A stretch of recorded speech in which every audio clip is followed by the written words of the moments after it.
everybody. How you guys doing? Hopefully you guys are having an awesome day.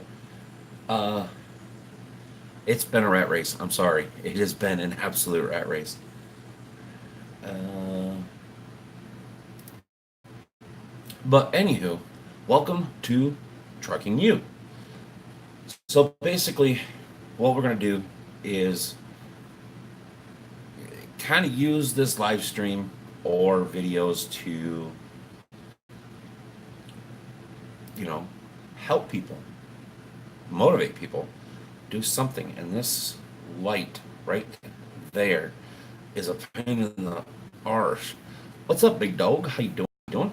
Um, but yeah, so basically, what we're gonna do today is um, we're literally just going to um, not much. We're gonna start at the beginning, right? We're gonna start at what this live stream is about and how to start trucking. It's not hard, but it scares a lot of people. So we're yeah, that's basically what the premise of this is about. Um, I know we're running a little bit late. I apologize. Like I said, it's it's been a hectic day of doing nothing. um, but anywho, so what this is about, like I said, what Trucking You is going to be about is basically just my opinion, my advice to anybody that wants to start driving truck. Now, this is all fueled on you. This is just my opinion, but it is fueled by you. So if you guys have any questions, you know um, try to keep it related to the subject of the video, but I'll answer any questions I possibly can. Some of them are going to be easy, some of them are going to be difficult, whatever. But that's kind of the premise of what Trucking You is. So we're going to get into, um, I guess, how to start driving. What do you do?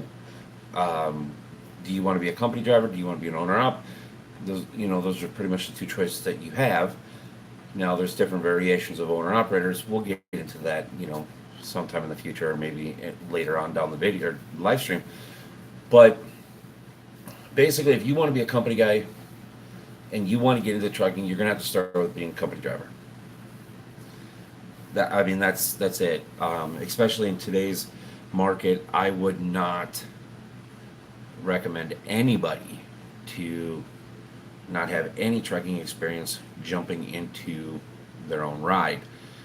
Um, and I'm going to use a lot of lingo. So if you guys don't know what I mean by a word, just ask me and I'll break it down.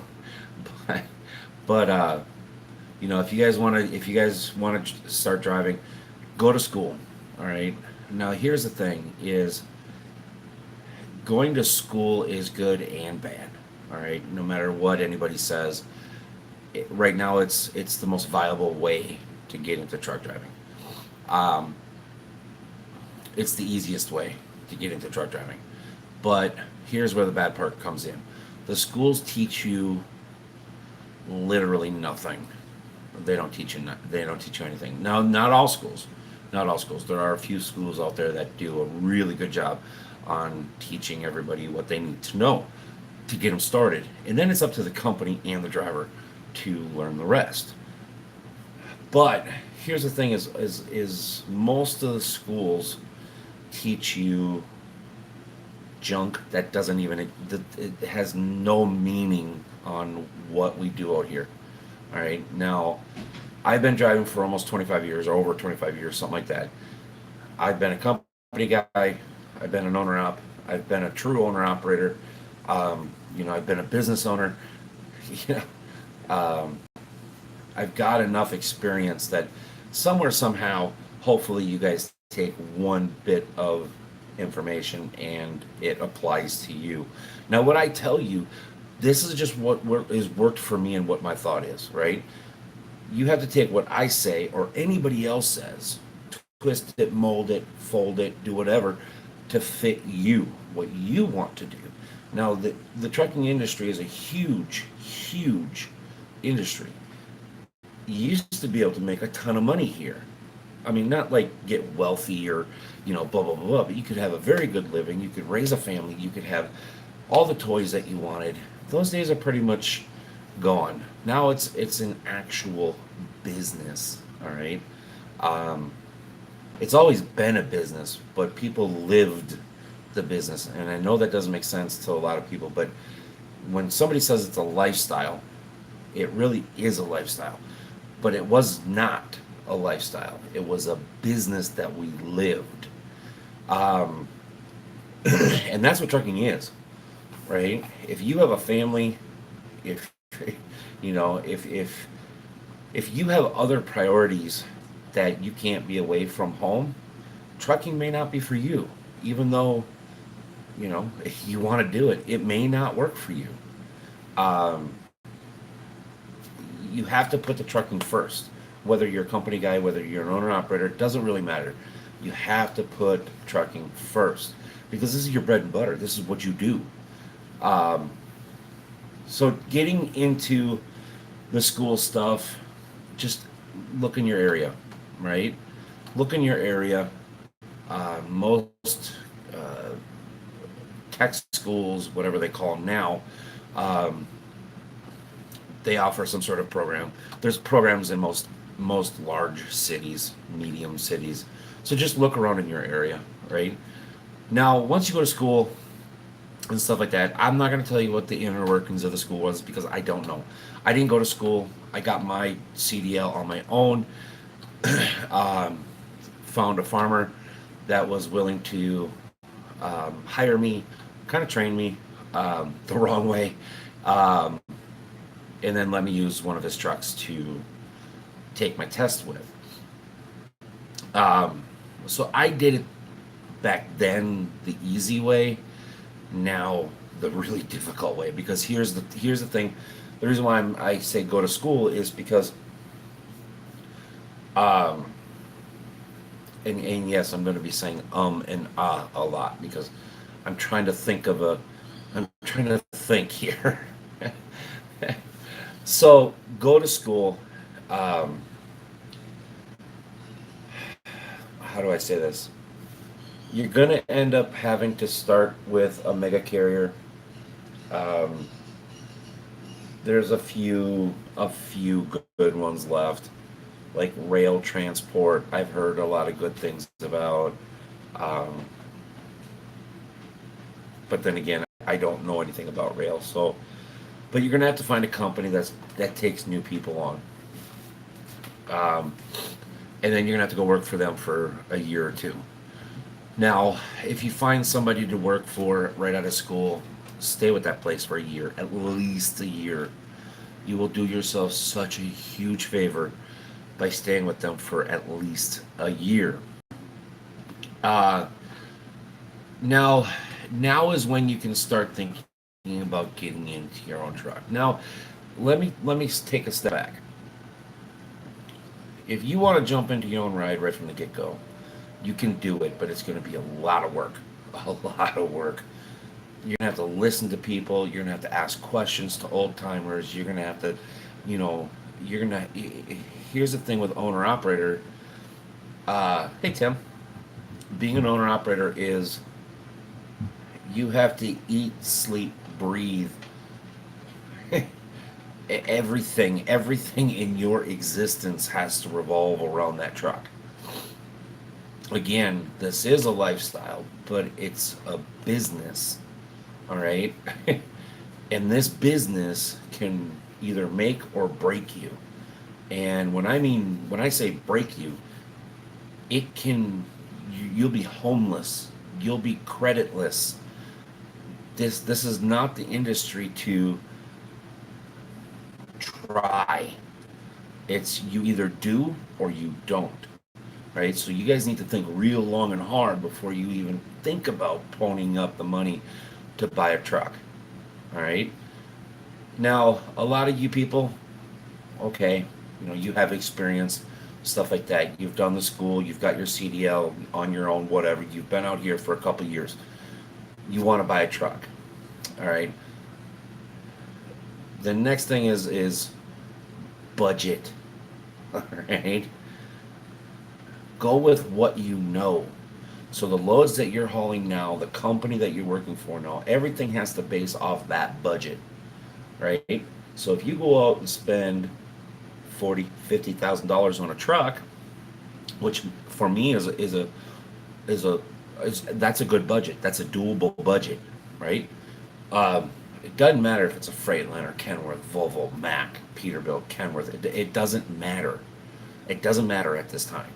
Just get into a truck and learn, make your mistakes with a cheap payment versus learning your mistakes with a $3,000 payment. All right, and what I consider cheap is like $1,500 or less. And yes, you can do it, but you have to start out with a budget for your truck. Learn things. You know, you're going to hear guys say, well, you got to fix your own truck to save money. Okay, if that works for you, do it. If you have the means and the knowledge, do it. You know, you're going to see other guys like me that I don't have the means. I have the knowledge. I just don't have the place to do it or the time really to do it anymore. I send my trucks to the truck dealer. Now I happen to live really close to one, um, so it works for me. But there's many options that you can go down. Now, what I would really, really recommend nobody doing is going out and buying the big fancy large car. You don't need it. You're probably going to lose it. I'm just going to keep it real. Um, you know, at this point, you've got a truck. All right, you figured out what you want, what you can afford, and what you're going to do with this truck. What are you going to do with this truck? My recommendation is to lease it on with somebody. Um, Lease it on, and learn. This whole industry is nothing but just a big school. You're not going to get it right. Nobody has gotten it right ever.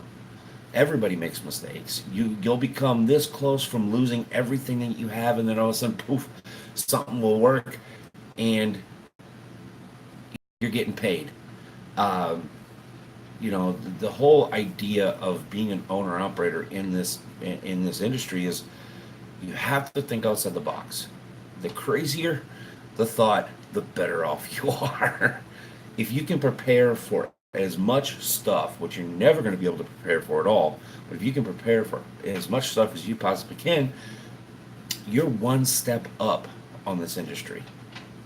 You're not ever going to get it by the butt, like the cat's meow or whatever you want to call it. But you have to think outside the box. You have to think outside the box. Um, Mr. Caveman. No, you're not. You're not too terribly late. I don't even know what time it is. Hold on here. Hello down. Oh yeah, you're a little late. Don't feel bad. I was a little late too.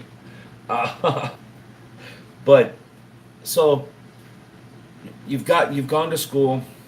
You're either working for somebody, or no, you have a truck. All right. And for you guys that are showing up late, afterwards, go back and definitely watch the first part of the live stream. I got home yesterday, so I am off for a few days, or 2 days, or 3 days, and then we'll go back out on the road. That's why I'm home. But this is the new live stream that I've been telling you guys about. So that's why, hello, Tuesday, trucking you. Um, but yeah, now the thing about being an owner operator is, especially when you lease onto somebody, it's okay. It is okay to lease onto somebody. I would actually highly recommend it because you're gonna realize there is so much red tape with buying a truck that it's gonna make your head spin, right? I mean, you've got highway heavy use taxes, you've got IFTAs, you've got base plates, you've got insurance, you've got um, cargo insurance, you've got fuel. How are you gonna pay for fuel? You know, to doing most of the paperwork, to getting a maintenance program. there are so many things that when you first buy a truck, you're not going to know, and that's why I highly recommend going and leasing on with a company that is not only going to teach you, but they're going to get you great pay, blah blah blah blah, so on, so on, so on, so on. Now, I'm not going to tell you who to go to because I don't know. I honestly don't know. Um, I don't know if you want to do flatbed. I don't know if you want to do reefer. I don't know if you want to do tankers. I mean, you can't do oversized right away because you have no flatbed experience. Um, you can do livestock. You can haul grain. You can haul logs. You can haul. There's so many different things that you can do. You got to figure it out for yourself. There's nothing I can say or do. I can tell you. Um, you want to haul poles? Well, good luck with that. but but I will tell you, flatbed is what I like to do. I've pulled all kinds of things. Like right now, with the company that I'm working at, we're doing reefer. Um, I've pulled a couple loads of tankers, a couple loads of cow wagons, um, tons of flatbedding, tons of dry van, um, hopper bottoms, oversized, supersized. I've done a lot in this industry. And you can't start flatbedding. You can't start dogs. You can't start heavy hauling until you learn how to flatbed. Hey, Donnie, welcome. So, flatbedding to me is, no, again, it's my opinion, but flatbedding is the most stable side of the industry. It requires work. You have to throw chains, you have to throw tarps, you have to do straps, you have to unload, you have to load, you have to, get wet, you have to get snowed on, you have to freeze, you have to sweat, you have to, you have to be out in the elements. Um, to me, it's the most stable because you're not going to see the huge spikes and the huge drops in revenue like you would pulling reefer. Reefer is a hugely seasonal thing. Depends on what you pull, where you go. I mean, also too, flatbed it depends on where you go, but you can't. I mean, there's some cheap freight out there like hauling shingles and plywood and stuff like that. Out of the upper northwest, that is really cheap. But for the most part, if you go out east, if you go down south, if you go southwest, stay in the Midwest, whatever, you'll learn. You have to learn, where to go. But all the other industries like cow wagons, they don't see that huge spike or drop off in the revenue department. It's kind of more consistent. Um, Cow wagons, you're going to be running your butt off because you got to remember you have live critters behind you. You can't slough off like you can with any other thing. Um, the worst, the worst thing to get into is probably grain hopping. um, Hurry up, get there, and then you sit. Hurry up and get there, then you sit. Hurry up and get there, then you sit. Reefer is a lot of the same stuff. Is you sit all day waiting to get loaded, then you drive all night to get where you got to go. Um, it's just a lot of pain in the butt. So most of my pulling career has been flatbeds and then oversized and then supersized. So you got to figure out what you want to do in the industry within the industry, right? So do you guys have any questions up to this point? I mean, that kind of once you get your truck, you're kind of in it. Once you find a company to work for out of school, you're pretty much in it. So I mean, that's kind of the simple, fast way to break it down to start trucking. My brother-in-law hauls trash one way, then picks up coal back. Yeah, well, yeah, you got the live bottom side or the dump side of it too. Yeah, that's that's another that's I kind of lump that in with um, hopper bottoms, grain hauling, because you can pretty much you get there and you sit and you get there and you sit and you get there and you sit. So end dump in live bottom and demo hauling and stuff like that is a lot like um, hopper bottoms, grain hauling. But so here's the thing, people, is like I said, this series is going to be us here, whoever wants to come and join, and there is no stupid questions. I will give you my opinion and try to give the best answer for that I can with the knowledge that I have. You're not going to like it. That's fine. You may like it. That's fine too. Um, but what you won't get is lied to here. I'm not going to tell you that this industry is all roses and cakes and unicorns when it is very cutthroat and it is very toxic and it is very broken. Um, but I love this industry and I believe in this industry a lot. That's why I want to try to help as many people as I possibly can.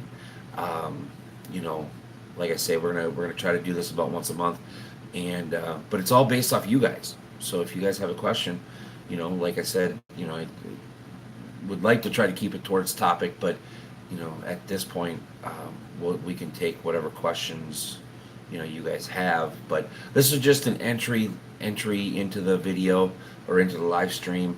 Um, basically, kind of how we do, and in a very short, um, a very short explanation on how to get started into trucking. Because there's really no one way. It all basically boils down to is you got to go to school. There's really not many. There's not much choice afterwards, and to get an owner operator right from the get go in today's market, you're literally setting yourself up for failure. I don't think you could, even if your parents and everything like that were truck drivers, and you surround yourself with some of the best truck drivers. So buy a truck. Well, basically, just find a company. Um, you have to find a company to go work for, because learning the red tape stuff that you have to deal with into buying a truck, putting it on the road, um, you're never going to make it through that whole point without having some backing. So find a company to work for, whatever you want to pull. Just know that you're not going to have your dream truck and you're not going to have your dream job right from the get-go. It's almost physically impossible in today's world to do that. um, and you don't really deserve it. You know what I mean? It's You've got to earn. This industry is a lot of earning, right? You got to earn the bank's trust. You've got to earn the insurance company's trust. You've got to earn the company's trust. You've got to earn brokers' trust. You've got to earn shippers and receivers' trust. Once you start building that trust up, then yeah, okay. If you want to get your own plates and your own numbers, okay, fine. Then you have that backing to fall back onto. Um, just know you're opening up another can of worms. But no, if you got a truck, if you bought a truck and you can drive today, find a company to go lease onto. Don't go in there thinking that you're going to be king shit, you're an owner operator and blah, blah, blah, blah. You're just a glorified company driver at that point in time, right? The only reason why I say that is because you literally will take anything that they give you and you won't bitch about it because you have bills that can wreck you coming. So if those wheels don't turn, you don't win. So keep your mouth closed, go where they want you to go, do what they want you to do, make the money that once you prove to them that you're not going to complain and you're not going to, you know, say no, you're not going to pick and choose. You're going to do the work. You're going to do them favors. You know, they're going to get you favors back. Boom, boom, boom. You got to build that history. You can't just jump into your truck and think that I can call the shots and I can go where I want and I can do what I want. I can say what I want. I can do. It doesn't work that way. If you want to do that, then go get your own numbers and plates, right? And I'll guarantee you, if you still think that way, you're gonna fail no matter what you do. All right, this isn't a my schwang is bigger than your schwang industry. This again, this industry is cutthroat. It's toxic. It's broken. You have to be smarter and work different to succeed nowadays. Um, so yeah, if you have your own truck right now, you have your CDL, you have your truck, you're ready to hit the road, you have to find a company. You know, if you want to pull reefer, go to a reefer company. If you want to pull flatbed, go to a flatbed company. If you want to do this, go, you know, you have to put in the effort and the work. You can't just sit there and go, well, why aren't they calling? Because nobody knows you. Even in today, like in my situation, I have customers that call me almost every month. I just don't want to go do that anymore. I've been with companies, you know, that I've had great relationships with. We separated ways on good terms. I have 4 banks that I've done business with for the last 20 years. I'm fighting now to get back into my own truck. This is no joke, people. This is hard work. You have to build up that relationship, keep that relationship, nurture that relationship in every aspect of this industry, or you're going to fail. And like I said, this industry, it's not like you can just give a car back and in 7 years you're going to be fine. In this industry, it will wreck you for life. All right, you're not talking 10,000, 2,000, $3,000. You're talking hundreds of thousands of dollars. I mean, to buy a brand new truck today, fully loaded, you know, I'm going to use a W9 as an example because it's one of the most expensive trucks on the market. It's $190,000. $190,000. You can come to my area and buy a 10-acre lot with a Rambler style house or ranch style house for almost 60,000. So this stuff isn't a game. This is a business, and you have to eat, sleep, and breathe this business. So that's why I keep bringing it up because I've seen so many people, you know, a friend of mine included. Um, you know, you went out and bought a great big large car, fancy Peterbilt. You know, um, ran him until he got sick. He actually made himself sick running that truck to get it paid for. Ultimately, ended up losing it. He lost it. Um, Spent years and years and years and years. Uh,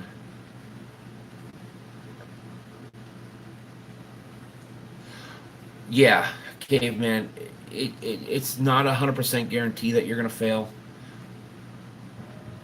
but the likelihood of you buying a brand new truck and you're new to the industry, yeah, the likelihood of you succeeding is so low, so low. Um, yeah, the payments. I mean, you know, you think about it. You put 20% down on $190,000, right? You put 20% down on $190,000. Your basically investment is pennies compared to the overhead. $170,000 over a 5-year span. You're looking at $35 to $4,000 a month in just the truck payment. There's an additional almost $3,000 a month in fuel bills. There's almost an additional $1,000 a month in insurance costs. If you run tolls, that's every week. If you, you know, buy a light, that's you got to add that on. So your potential outgoing money is going to be anywhere from $5,000 to $7,000 a month. $5,000 to $7,000 a month. Now, most companies that I know of, you're only going to be bringing home about $2,000 to $3,000 a week. Now you have to pay quarterlies, you have to pay IFTAs, you have to pay base plates, you have to do, you know, all this stuff. So in reality, by the time you get set your money off to the side, you're probably only at about $1,100 a week that you have to pay your bills. See where I'm going with this? So 1,100 times four is like $4,400 a month is what you have to spend. Your truck payment is already eating it all up. So to go out and buy a brand new truck with very little money down, brand new to the industry, the percentage of you making it is extremely low. Not only do you have that, but every other month you have $500 in oil change. Not only that, but about once a year you're gonna have to replace steer tires, which is gonna run you about $5,000. You have drive tires that, you know, depending on how you ride, depending on how you drive, what you pull, where you go, all this other stuff, your maintenance program that you have to have. Um, every other year it's $10,000. So that's an additional $5,000 that first year that you have to budget for. So the likelihood of somebody making it successful with a brand new truck is so small that there really is no number for it. So that's why I say go out and buy a $30,000, $40,000 truck, $50,000 truck.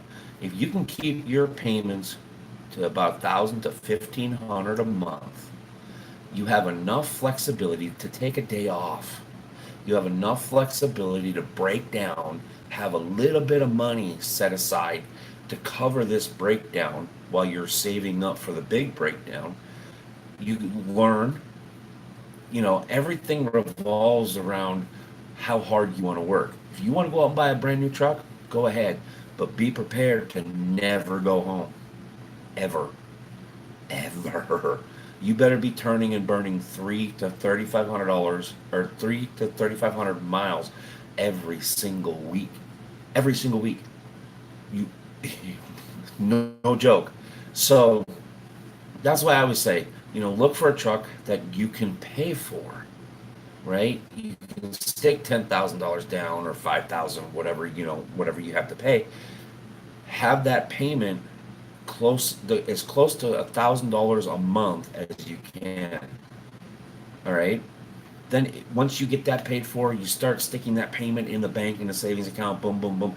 It's not going to take long before it's, you know, 15, 20, $30,000 sitting in your bank. Oh, I want a new truck. Okay. Well, then you go up and upgrade your truck. Don't go out and buy a brand new one because you're still not at that point where you can afford a brand new one.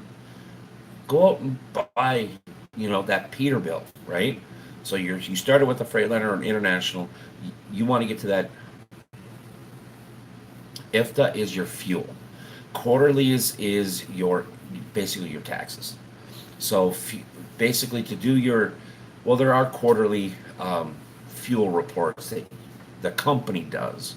But quarterlies, what I talk about quarterlies is um, your income tax stuff because you are now liable for your own income tax, for your own Social Security, for your own, everything is on you.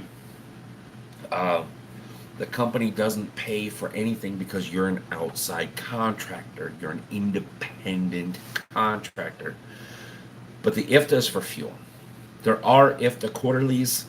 That's your 2290 that the company will have to pay for with your money. They have to pay for it. Everybody does. Nobody can get around it. If you can get around it, you're breaking the law, and you're effing people like me. So there's so many different like you know, yeah, you got the IFTAs, you got quarterlies, and I highly recommend paying your quarterlies. You know, find a good tax person, pay your quarterlies. The first year, what I would recommend for your income tax quarterlies, don't pay them the first year because you don't know how much to pay, right? But save $2,500 to $3,000 every quarter. So when you get to the end of the year, you have that $12,000 to $15,000 sitting there because you are going to have to pay in. But that's a good thing though, because you pay in, then you know, okay, if I run this many miles and I have this much income, okay, I need to spend a little bit more. I need to hold back the spending. I need to change my depreciation, or blah, blah, blah, blah, blah, blah, blah, because that first year is going to give you the guideline of what you're going to have to do for the next year, so on and so on and so on and so on. But the next year, you can go, okay, I'm going to pay $2,500 a quarter to the government. By the time you get to the end of the year, oh, I only owe them $1,000. Easy, write a check up, boom, you're done. Go by that next year. You have to. It's all pre-planned. It's all based off what you did yesterday, but trying to predict the future for tomorrow. Um, there's a lot of stuff. There's a lot of stuff, and that's why I feel like I want to try to, do this live stream. Hopefully, a little bit better, I should say. Um, but yeah, that's why I want to try to do this live stream because even some of us old guys that have been out here for a while, we need a refresher course. We need somebody to remind us of stuff. Because we've forgotten about it or whatever, and you know, it's just the way it is. But I tell you what, my friends, um, we're gonna go ahead and open the floor for your questions. If you guys have any questions of any kind, um, go ahead and ask them now. And then we're going to go ahead and call it an episode. We're at almost 38 minutes. And, you know, just kind of see how this first episode actually does. And I don't know why this thing is acting all stupid. There we go. No questions? None? None? All right. Well, I'm going to hang around for a few more minutes. And if anybody wants to ask a question, now's the time to do it. Next week, I think we're going to talk. But I'm going to just open it up to you guys for next week. We're not going to really have a quote unquote like um, theme or anything like that, or idea topic or anything. Um, I think we're just going to keep it open for not next week, but next month. Next month. If you guys want me to do this on a weekly basis, that's fine. Just let me know in the comments. Whatever.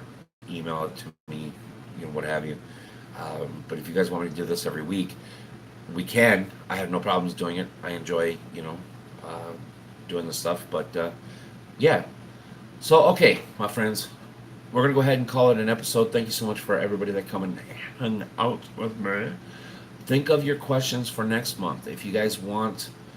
Um, if you guys want me to do this weekly, we're gonna need more than one person to do it weekly, um, or we can do it every other week, whatever. First of the month type thing, whatever. But let me know what you want in the comments below. If you guys have any questions, I try to answer every single person back. Um, some of it may require an email, some of it may require a phone call, what have you. But um, definitely, if you guys have any questions, share the video, do whatever you can, anything. I'm not like other people, which makes me laugh every time. But I do have the knowledge. I am going to tell you the truth, and I know there are quite a few people here in the Truckstop Gaming family that have a ton of experience as well, and they're going to tell you the truth as well. So, you know, we're all here to help. And if you have any questions, don't don't hesitate to ask, because that's the worst thing you can do. I don't care if it's how do you open the left door. Um, you got to ask the questions, otherwise you're never going to learn. The more information you can have out here, the more potent you become in being successful, especially in the trucking world. So, my friends, thank you so much for coming to hang out with me today. Think of your questions, drop them in the comments, or wait until next month. But definitely let me know if you guys want this every week, or just once a week, or once a week, once a month, or something like that. But my friends, I'm gonna go eat some supper. You guys think about any questions you have, ideas, boom, whatever's. If you want to hit me up, look in the description. The email's down there. All the information is down there. So if you guys want to, you know, quick answer, and you don't see my comment come up, um, you got options. All right. I'll see you guys later, and thanks for watching. Keep on trucking, people.